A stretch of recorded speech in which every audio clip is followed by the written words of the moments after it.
নমস্কার বন্ধুরা, আজ আবার মাদার কিচেনের ব্লগ থেকে এসেছি। করব হলো ইলিশ ভাপা। এই যে বাটিতে করব, সিলভারের বাটিতে।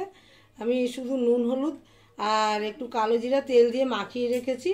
এবার দিয়ে দেবো হলো এই যে টক দই আর সর্ষে কাঁচা লঙ্কা বেটে রেখেছি, এটা মাখিয়ে দেব। এটা মাখিয়ে তারপর হালকা আঁচে বসিয়ে দেব। বসিয়ে হলুদ বেশি দিইনি বন্ধুরা, আর আমার মাছও বেশি বড় বড় না, মোটামুটি ছোট ছোটই সাইজ। যাই হোক, দুধের স্বাদ ঘোলে মিটাই। আর এই যে বসিয়ে দিলাম, তারপর মেখে দিয়েছি। আগে তো প্রায় 1 ঘন্টা আগে নুন হলুদ মাখিয়ে রেখেছি।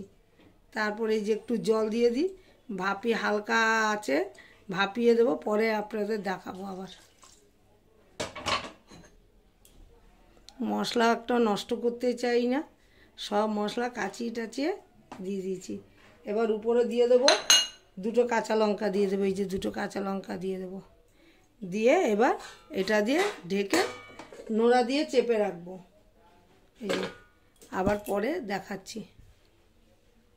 আমার মাছটা হয়ে গেছে, ইলিশ ভাপাটা। বা আমি সিলভারের বাটিতে করেছি, যেহেতু আমার সিলভারের কোনো টিফিন বক্স নাই, তাই সিলভারের বাটিতে করেছি। যে দেখুন, দেখতে তো দারুণ হয়েছে, তেল পুরো উপরে উঠে এসছে।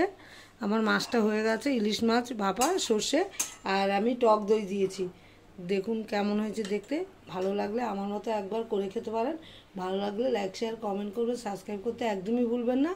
সবাই ভালো থাকেন, সুস্থ থাকেন। আমিও ভালো থাকলে নতুন নতুন রান্না করে দেখাবো।